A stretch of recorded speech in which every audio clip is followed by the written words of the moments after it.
Bonjour à tous et bienvenue sur ce webinaire hebdomadaire sur les positions des banques et leurs conseils sur le Forex. Donc pour cette semaine du 19 septembre 2016, un webinaire présenté toutes les semaines par professeurforex.com pour Daily FX et FXCM. Alors avant de commencer, pendant que je vais commencer, je vais demander aux premiers arrivants de me confirmer que l'image et le son sont OK. En attendant, je vais rappeler à tous ceux qui sont pas habitués à ce webinaire de quoi on parle et comment se déroule ce webinaire. Donc on parle du portefeuille des banques. C'est un service édité par professeurforex.com qui est notamment offert aux clients FXCM. C'est également possible d'y accéder autrement, mais c'est offert gratuitement aux clients FXCM. On y rassemble des positions Forex et des conseils en provenance de grandes banques sur des horizons de temps swing et moyen terme essentiellement. Il y a 10 paires de devises qui sont couvertes et 17 banques. Avec des sources si diverses que 17 banques, on se retrouve forcément parfois avec des conseils contraires, ce qui fait qu'il faut parfois faire des choix. C'est donc pas vraiment un service de signaux de trading, vu que on va pas pouvoir suivre tous les signaux, vu qu'on va avoir des signaux contraires. Il va donc falloir faire des choix selon différentes méthodes. Certains de nos utilisateurs se basent sur l'historique des performances des banques, essayent de voir quelle est la meilleure banque pour chaque paire de devises. C'est une manière de voir les choses. Une autre manière de voir les choses, c'est de passer en revue chaque conseil des banques. C'est d'ailleurs ce qu'on fait le lundi après-midi dans ce webinaire. Vous allez le voir plus tard, ou vous pouvez aussi vous baser sur le portefeuille de notre équipe. L'exercice auquel nos utilisateurs doivent se prêter, c'est également un exercice auquel notre équipe se prête, avec un portefeuille réel donc qui est basé sur les conseils du portefeuille des banques. On en parlera également un peu plus aujourd'hui. Donc, alors je vous rappelle que j'attends toujours vos confirmations que le son est OK. Moi de mon côté, tous les indicateurs sont au vert.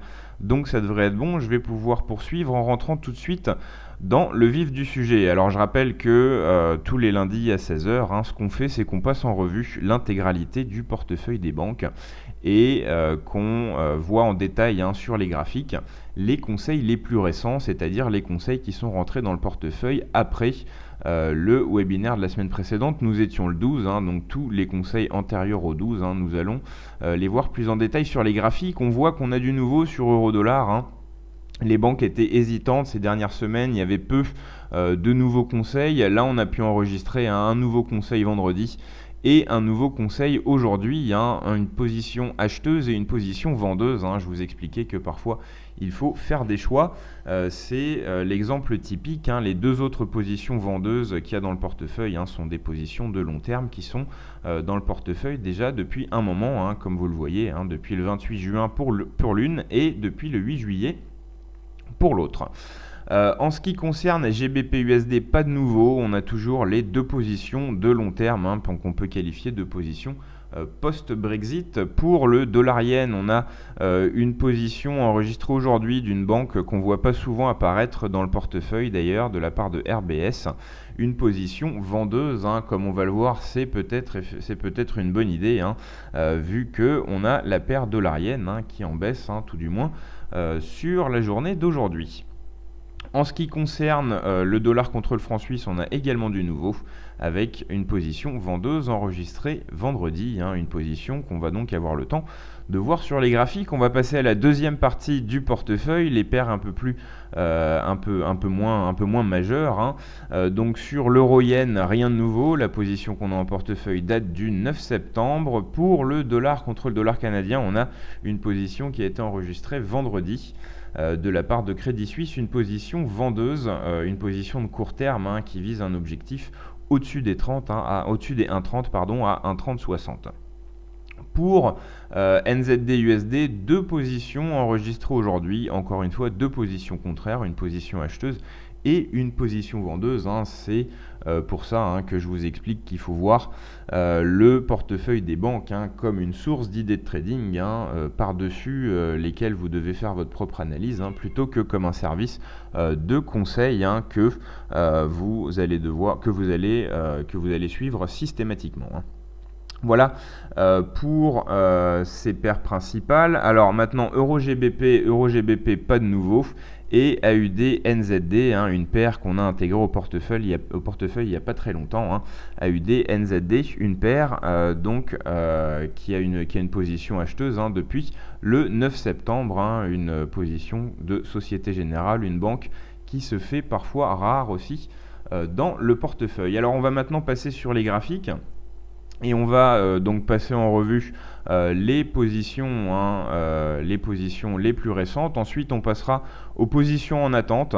Il n'y en a pas beaucoup hein, en ce début de semaine. Les positions en attente, hein, c'est les ordres limites en attente. Hein. Ce qu'il faut savoir, c'est que la plupart des positions du portefeuille des banques hein, ont été précédemment des ordres limites. Hein. C'est-à-dire que les positions n'arrivent pas comme ça, comme un cheveu sur la soupe. Hein. On a les ordres limites enregistrés en portefeuille hein, et on sait donc hein, à quel seuil hein, les banques ont prévu d'entrer, hein, ce qui est donc pratique hein, pour pouvoir suivre hein, les conseils qui nous intéressent.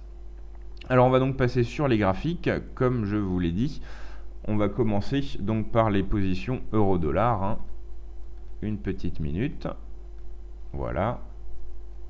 Et donc je vais prendre le portefeuille de mon côté. Donc pour euro-dollar, on avait une position de court terme donc enregistrée aujourd'hui. On va commencer par la plus récente, une position de UOB, une position vendeuse qui a été ouverte à 1,1170. On va pointer le seuil d'entrée. 1,1170, voilà.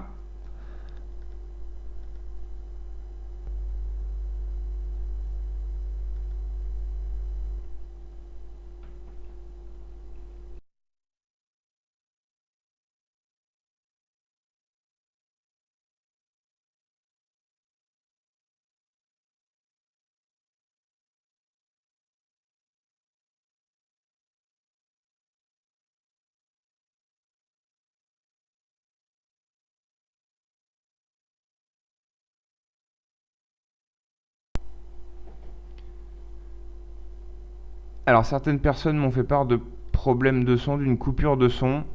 Est-ce que vous pourriez me confirmer que c'est revenu pour tout le monde? Je vais essayer de le vérifier de mon côté. Une petite minute. Voilà. Ok, visiblement c'est de nouveau ok de mon côté. Donc nous étions sur la position vendeuse du OB qui a été donc enregistrée dans le portefeuille aujourd'hui au cours de 1,1170. L'objectif est à 1,11.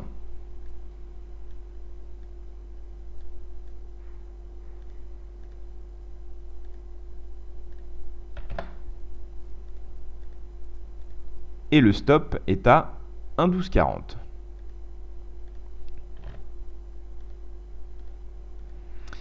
Alors, on peut tout de suite remarquer que le stop est large, hein, ne respecte pas les règles élémentaires de gestion du risque.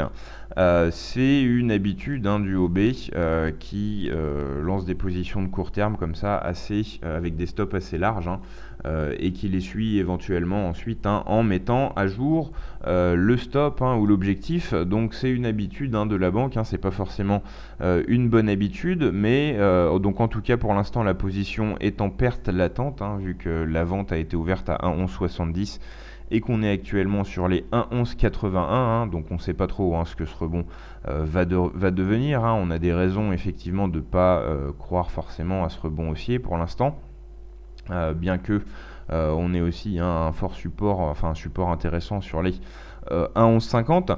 Donc la position hein, n'est pas encore invalidée, mais là elle est en perte latente.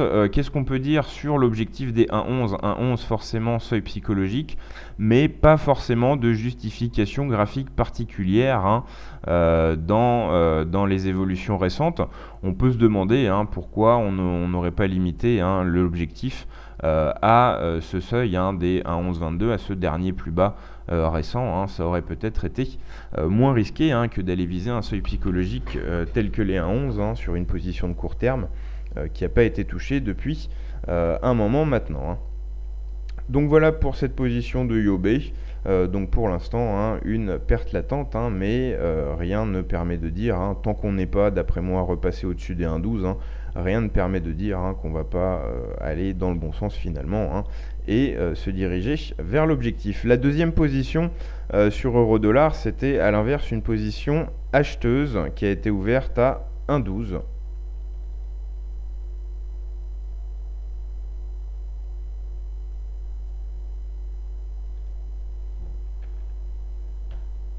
Donc je rappelle, hein, celle-là, elle a été enregistrée vendredi. Position acheteuse, donc enregistrée à 1,12 avec un objectif à 1,17. Une position de moyen terme, hein. Là, c'est des horizons de temps, hein, travaillés très régulièrement sur le portefeuille des banques. Voilà, je vais passer en données 4 heures. Position de moyen terme, hein, ça sera plus facile de la représenter. Voilà, l'objectif à 1,17 et le stop est à 1,10.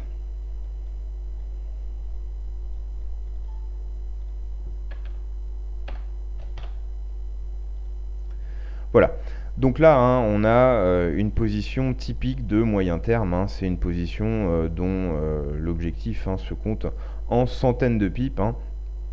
C'est une des particularités de ce service du portefeuille des banques, hein. C'est assez rare de trouver des sources abondantes, hein, de conseils, de swing trading et de moyen terme comme ça.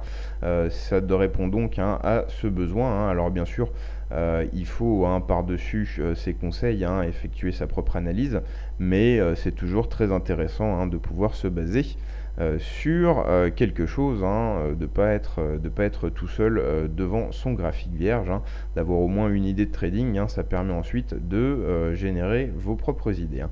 Donc voilà, là la prise de position a été prise, hein, la position a été prise sur la chute, hein, de vendredi sur les 1,12.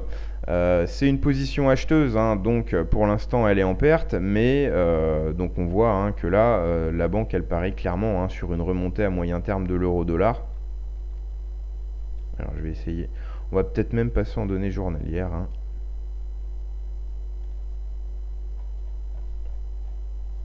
Voilà.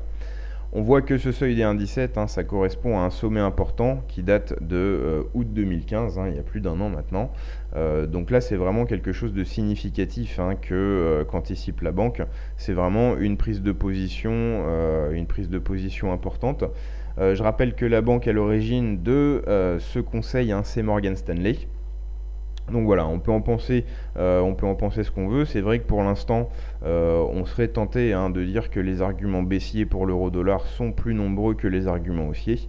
Mais on a en tout cas, hein, cette forte prise de position de la part de Morgan Stanley, hein, une banque importante, sur un horizon de temps de moyen terme, hein, avec un objectif en centaines de pips, hein. C'est quelque chose à garder en tête, hein. On sait qu'il y a une grande banque, hein, qui parie non pas sur un mouvement de court terme, mais sur un large mouvement, hein, qui pourrait durer plusieurs semaines en direction des 1,17, hein, et elle place donc son stop à 1,10. Là, le stop, hein, c'est clairement un stop, hein, qui tient compte du seuil psychologique. Voilà, alors on m'a confirmé que le son était revenu, c'est parfait. Je vous remercie pour vos confirmations. Voilà donc pour ces deux positions euro-dollar, hein, l'une vendeuse à court terme de la part de UOB et l'autre acheteuse à moyen-long terme, hein, de la part de Morgan Stanley. On avait également du nouveau sur le dollar-yen qui est d'ailleurs assez intéressant aujourd'hui. On va repasser en données horaires. Voilà, le dollar yen, hein, qui teste la borne basse, hein, d'un triangle, hein, aujourd'hui, et donc qui est peut-être source d'opportunité. En tout cas, on a des banques qui sont rentrées en position aujourd'hui à la vente, hein. C'est RBS, la banque concernée, sur les 102,39.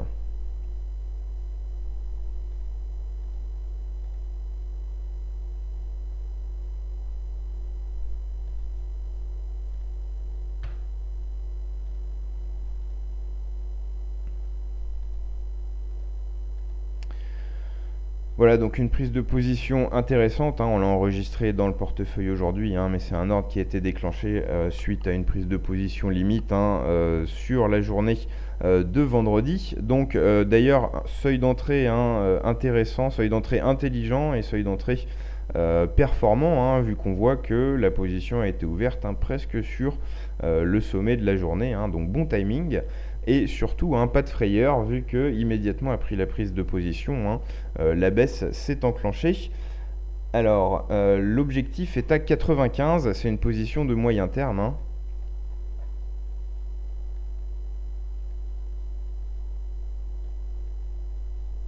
Donc du coup, on va quand même passer en données 4 heures.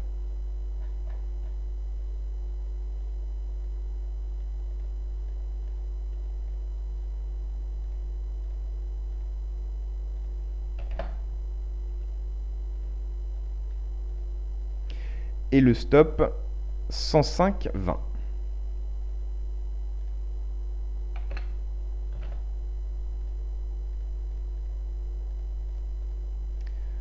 Voilà. Donc là, on en est au tout début de la position, hein, mais on part avec des points d'avance, hein, parce qu'il y a eu effectivement une nette accélération baissière, hein, prise de position sur les 102,39 actuellement.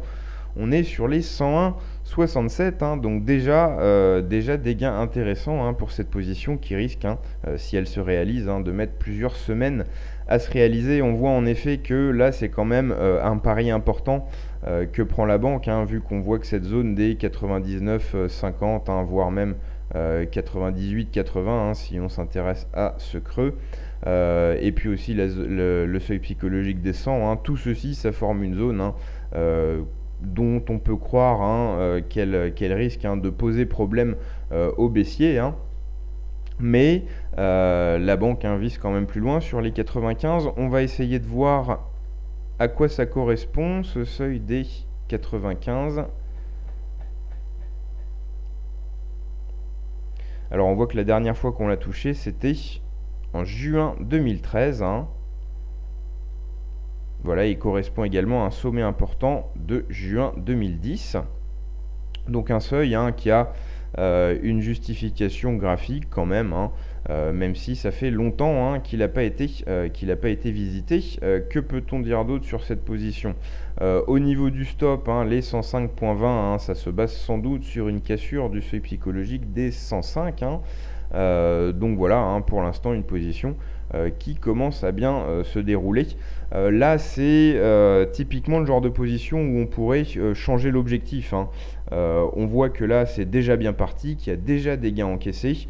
On voit que c'est quand même assez ambitieux, hein, de viser les 95, et on voit que cette zone, hein, autour des 100 pourrait jouer le rôle de support majeur. Donc pourquoi pas se contenter, hein, d'un objectif vers les 100, hein. C'est ce genre de modification, hein, que vous pouvez faire, hein, quand vous abordez le portefeuille des banques, hein, comme une source d'idées de trading, hein, et non pas comme des signaux fermes, hein, que vous devez suivre, hein, à la lettre, hein.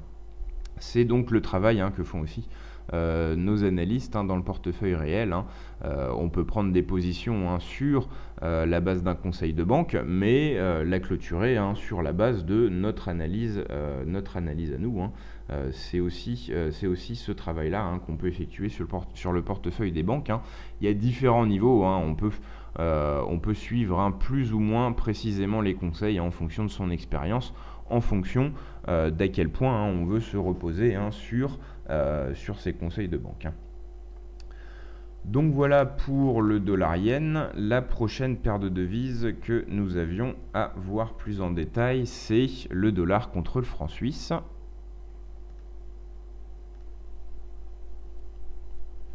Une position vendeuse de Crédit Suisse enregistrée vendredi dernier à 97,70.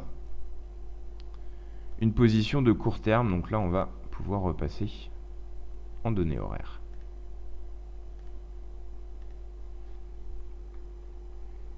Donc prise de position 97,70 à la vente.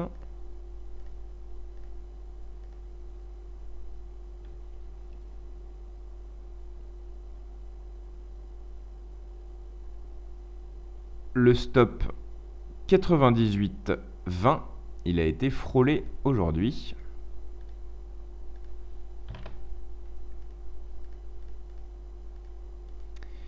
Et l'objectif dont on s'éloigne, il est à 96,55.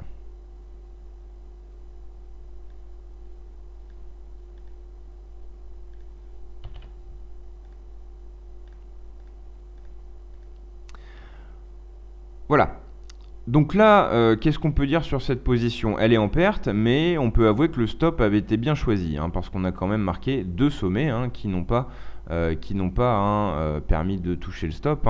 On aurait pu se baser sur le seuil psychologique des 0,98 pour placer le stop. Là, la banque a décidé de le placer au-dessus et c'était pour l'instant une bonne idée vu que cette zone a arrêté pour l'instant la hausse et il n'est pas exclu que la position reparte dans le bon sens. En ce qui concerne l'objectif, on voit que ça correspond à peu près à ce plus bas récent du début du mois de septembre. Donc là, on a une position qui se justifie facilement d'un point de vue graphique, bien qu'elle soit pour l'instant perdante. On voit aussi que le seuil d'entrée avait lui aussi une certaine justification au niveau des plus hauts et au niveau de certains pics et de certains creux.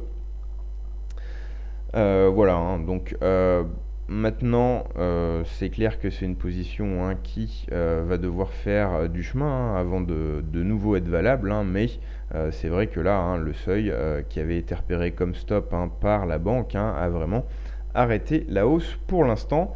Il arrive aussi que des positions se passent mal en ligne droite, ça a failli être le cas ici, donc sur cette position de Crédit Suisse, je le rappelle. Qu'est-ce qu'on avait d'autre à voir? Je regarde de mon côté le portefeuille pour voir les dernières positions. Oui, un cas intéressant sur NZD USD avec deux positions contraires. L'une des Crédits Agricoles, l'autre de Crédit Suisse. On va pointer l'achat en vert et la vente en rouge. Donc la vente, tout d'abord, Crédit Agricole, prise de position, donc enregistré aujourd'hui, prise de position à 72,92. À la vente. L'objectif à 70.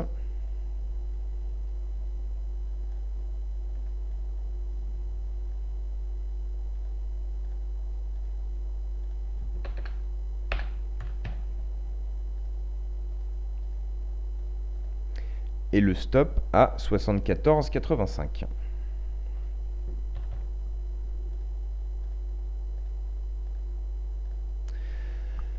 Alors là, le stop, il se base clairement sur ces derniers sommets qui datent du début du mois. L'objectif des 0,70, il se base sans doute sur le seuil psychologique des 0,70, d'autant plus qu'on a marqué quelques pics et creux importants dans cette zone. Donc là, une justification graphique, ma foi simpliste, mais qui fonctionne. C'est souvent des positions assez simples, les positions. Enfin, je parle du point de vue des critères graphiques. C'est souvent des seuils, des positions assez simples quand on a des positions de swing et de moyen terme comme ça.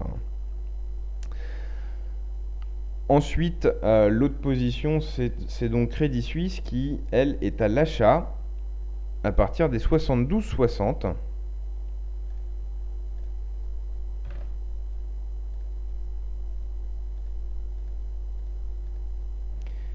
Avec un objectif à 73,95.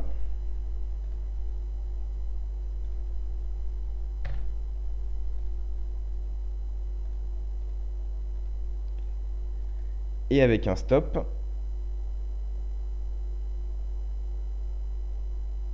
à 72,32.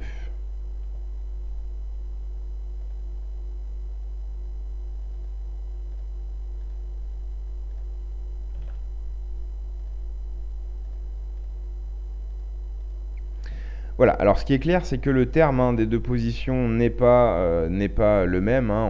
Il y a une position de court terme, l'achat, et une position d'un peu plus long terme. La vente, on pourrait même imaginer que cet achat qui est pour l'instant le bon choix, vu que la position a été ouverte sur les 72,60 et qu'on est actuellement sur les 73,20. On pourrait même imaginer que cet achat atteigne son objectif, puis reparte à la baisse, et que sans avoir touché le stop de la position vendeuse, et que la position vendeuse touche quand même son objectif. Donc on peut effectivement imaginer ce scénario. Je vous disais, ces deux positions contraires. Mais finalement, en les pointant sur le graphique, on voit que les deux peuvent être valables. Ce qu'on peut dire, c'est que pour l'instant, c'est l'achat qui l'emporte. Je rappelle, cours d'entrée 72,60 ici. Et pour l'instant, on est proche des 73,20. La banque, c'était donc, je le rappelle, Crédit Suisse, qui est là pour le coup, les justifications graphiques qu'on n'a pas faites, qu'on n'a pas fait. Sur le stop, on a des plus bas récents, des creux récents.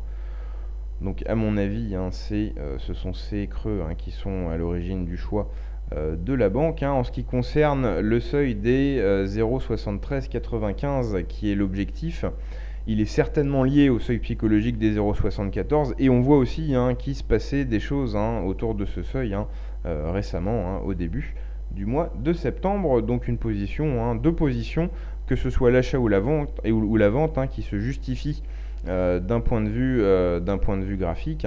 Et là en plus elles ont été prises à peu près au même seuil, donc pour l'instant elles se couvrent l'une l'autre en plus, pour ceux qui auraient suivi les deux par exemple.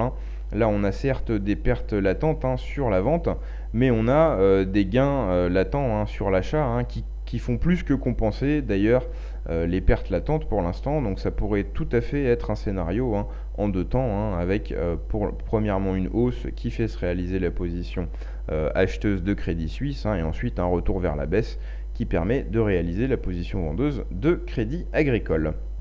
Voilà donc pour ce cas intéressant sur NZD USD.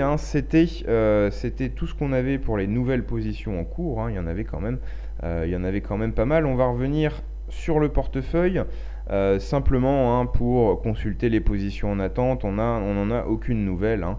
Pour l'instant, c'est des positions qui datent de lundi dernier. Un ordre limite de vente sur GBP USD de Crédit Suisse et un ordre limite d'achat sur NZD USD de Deutsche Bank. J'en profite quand même pour rappeler le principe des ordres limites.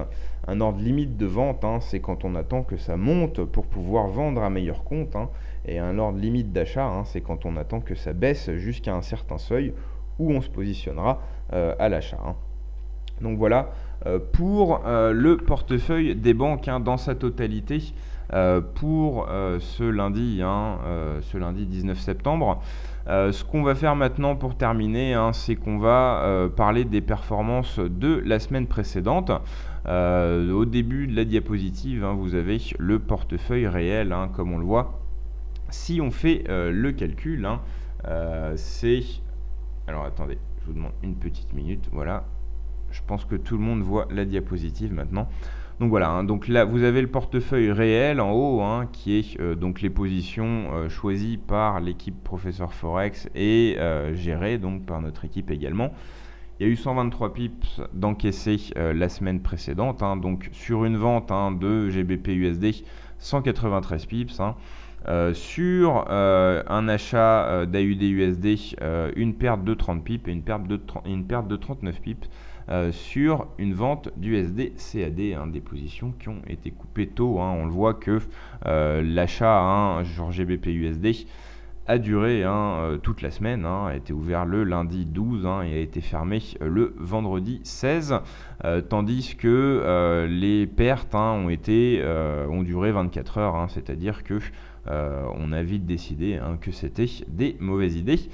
Sur le portefeuille des banques générales, il y a eu une performance intéressante aussi, 411 pips d'encaissés sur le total des positions des banques, donc sur les positions qui ont été clôturées la semaine dernière, la semaine du 12 septembre.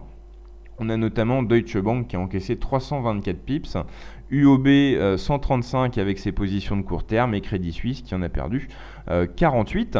On peut remarquer aussi sur le classement des devises que c'est sur la paire USD-CAD que les gains ont été les plus intéressants, suivis de GBP-USD. Euro-dollar qui parvient à rester en gain difficilement avec 38 pips de gains sur le total des positions des banques. pour la semaine du 12 septembre, et NZD-USD et AUD-USD qui affichent des pertes. Depuis le début de l'année 2016, on a le portefeuille de l'équipe, donc le portefeuille réel qui affiche des gains de 1019 pips, tandis que le total des positions des banques affiche une perte de 1933 pips. Je rappelle que c'est des positions qui sont gardées longtemps en portefeuille et que là je vous donne les performances sur les positions clôturées qui ne tiennent pas compte des gains latents sur toutes les positions qui sont actuellement en portefeuille. Donc il faut bien mettre en rapport les performances par rapport au fait que c'est un portefeuille de swing trading, voire moyen terme, et que donc on a peut-être des positions avec des gains latents de centaines de pips dans le portefeuille. Donc il faut aussi tenir compte de ça. Voilà, c'est aussi pour vous montrer que ce portefeuille des banques, il peut avoir des performances qui sont très volatiles, et on essaye nous de corriger ça avec le portefeuille réel, comme le font beaucoup de nos clients qui gèrent donc des portefeuilles réels en se basant sur les positions des banques et non simplement en les copiant sans réfléchir par-dessus. On a maintenant terminé ce webinaire hebdomadaire. Je vais simplement vérifier. Voilà, pas spécialement de questions. Je vais rappeler que vous pouvez tester le portefeuille des banques gratuitement pendant 7 jours. Là, je vous montre des copies d'écran de l'espace membre, mais vous pouvez obtenir gratuitement un accès de 7 jours à l'espace membre via notre site, sans condition, sans aucune condition, sans fournir de carte bleue ou quoi que ce soit. Donc gratuit pendant 7 jours, simplement en laissant votre email. Je rappelle également que le webinaire auquel vous venez d'assister, c'est un rendez-vous hebdomadaire, donc tous les lundis à 16h, et je rappelle que le portefeuille des banques, le service dans sa totalité, l'accès à l'espace membre, est offert pour 1 an aux clients FXCM, en plus également de la formation Université du Forex que nous éditons. Je vais maintenant vous dire au revoir et vous souhaiter à tous une très bonne fin d'après-midi, une très bonne semaine de trading, et je vous donne rendez-vous lundi prochain à 16h pour de nouveau faire le point sur les positions et les conseils Forex des banques. Encore une fois, merci de votre écoute, bon après-midi et à la semaine prochaine. Au revoir.